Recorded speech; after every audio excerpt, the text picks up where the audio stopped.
Hey guys, we've had like 4 or 5 days of 8.7 now, so it's time to check out what is new over in career. These are the ones that have come up and are much better now than they were before. Let me know your favorite one down below. One thing to keep in mind, by the way, though, especially in career games, seem much faster now in 8.7, so you're going to see a lot of picks that are good in the lane phase and snowballing from that. Zed is one of those to kick us off. It had a massive upturn after the new patch and is doing a lot better. In 8.7, tabbies were nerfed, right? Making him way more deadly, plus he's got another buff to his Q. It's actually kind of reverting previous nerfs, but anyway, it makes him do more damage past the first target hit, improving his poke and also his wave clear. In 8.6, we had more buffs. Q damage isn't reduced if more than one hit the same target, so from your shadow and stuff. Also, your ultimate stores 5 to 10% more damage dealt for the pop damage, even in 8.4, reducing the cooldown of his ultimate. So he was slowly buffed more and more up to this point, and then the tabby nerf kind of like tipped him over the edge. A fair amount of people are taking ultimate hat on him now as well. It makes his ultimate get really low after those buffs and the cooldown reduction when you put them together, and his win rate is pretty standard, like highest to start the game, where if he gets fed he can just like burst everybody down. Remember, there are no quick answers to assassins anymore, to be honest, now with the tabby nerf, so it's much easier. Anivia and Ari seem to be kind of the only mid laners that can really deal with him quite easily, winning most other matchups. Though mid lane you get ahead, which is easier now, as we said, and you just end up crushing the game through your damage and through roaming. Vladimir is for mid and top lane, but there's something really weird and odd that seems to work insanely well. Koreans have started to build Shurelya's Reverie, I hate that word, on him instead of or as well as Protobelt, and it has a proper good win rate. Before you ask, yes, that is the new support item that was just reintroduced into the game. It seems like that is their way into fights now instead. To be fair, it does give 40 AP, 200 health, cooldown reduction, move speed, and the active to sprint forwards, and all of that for 2,100 gold, which is dirt cheap. It's so cheap though because it's supposed to be a support item. Most AP items, proper ones, are about 3,000 or thereabouts. Protobelt was already considered cheap, and that was 2,500. The ones getting both Protobelt and Shurelya's have like an insanely fast 2-item spike. It's really cheap, he's way more mobility, and you just cannot get away from him. It's honestly a decent amount of AP as well. 20% cooldown reduction together, double move speed, and both for 4,600 gold. That is really cheap, considering death cap alone is 3,600. After that support item though, it is standard stuff, unless you want a Protobelt as well, and most people go Until Spellbook, by the way, as their keystone. I don't know if it's just his build or other stuff as well, but he actually has a decent early game win rate now.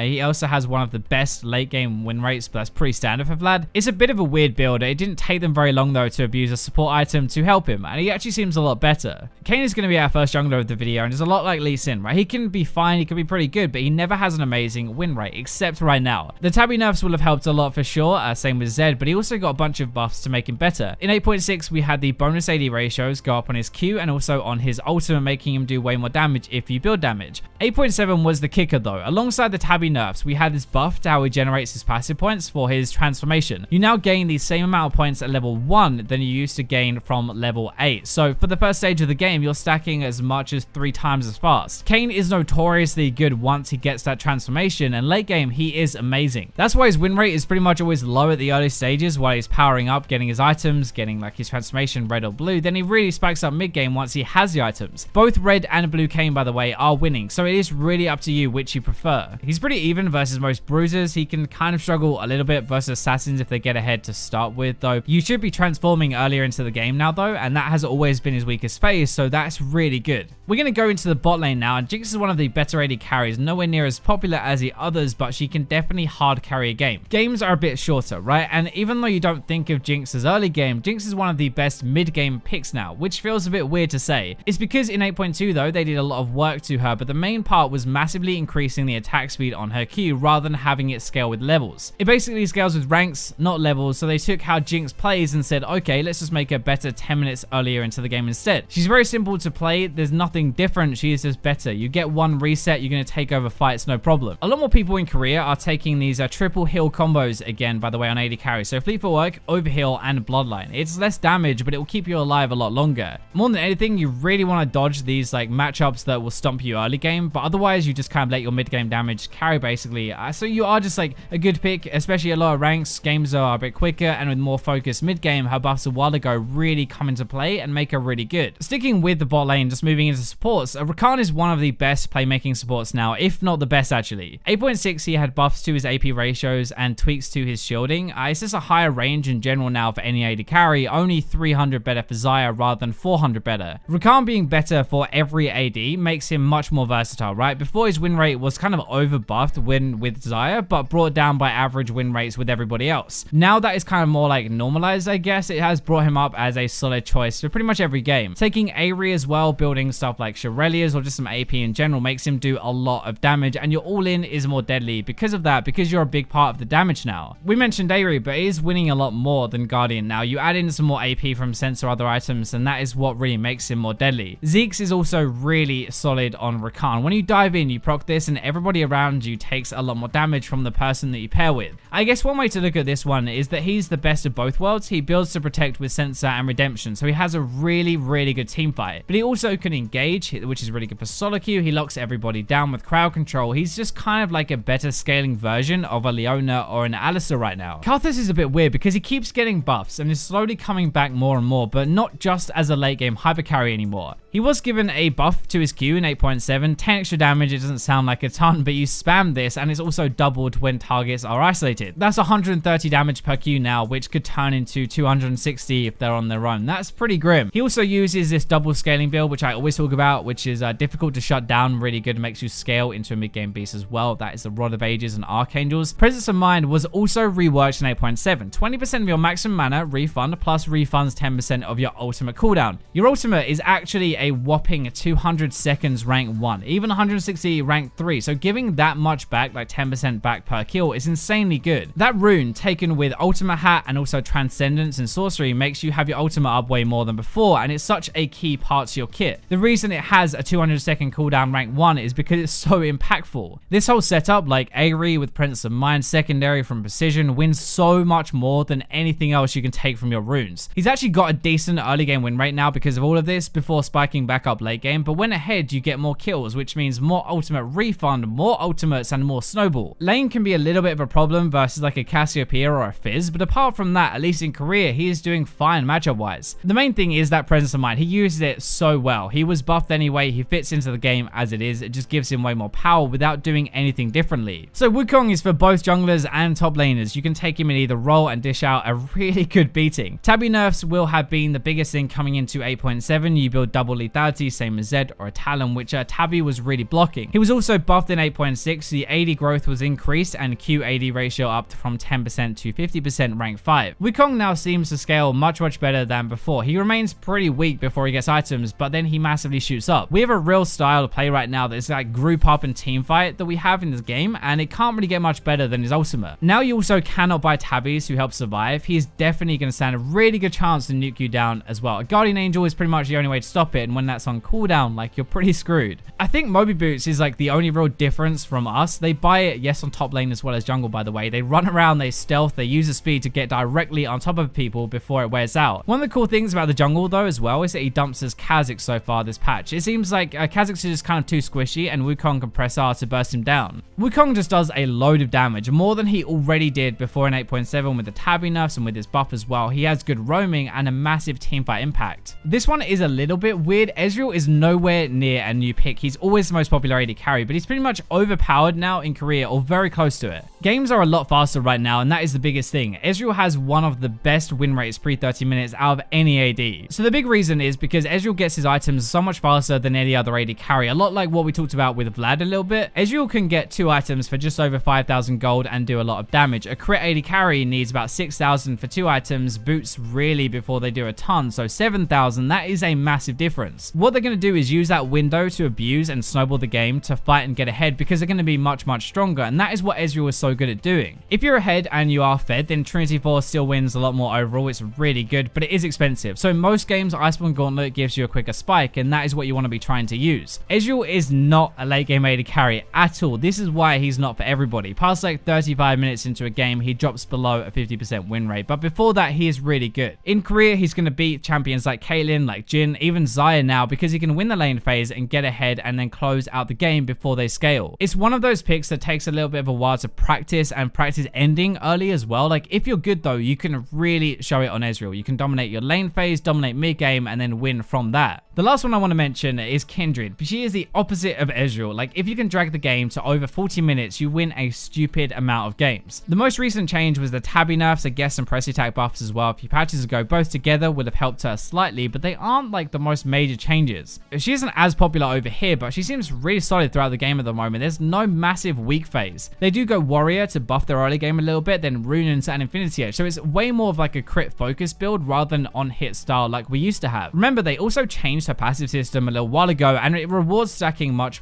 more than before, giving her better range, more attack speed, more percentage health damage, all of that on top of the crit that she already builds, right? So it makes her a much better team fighter especially. I think you'll be surprised how much damage she seems to do without many items right now. We just don't see her all that often. If you put her next to a bruiser or someone that she can burst, she's going to be fine. Anybody though who can nuke her down too fast to use her ultimate is a problem, like a Zinzao or an Evelynn. Honestly, we've kind of talked about early game stuff all video, but Kindred is another way to play. You play it a little bit smarter, get your stacks, you scale, and then absolutely crush it later. So that is going to wrap up our look at career for this patch. Let me know your favorite pick down below, but for now, I'll leave you with the robots.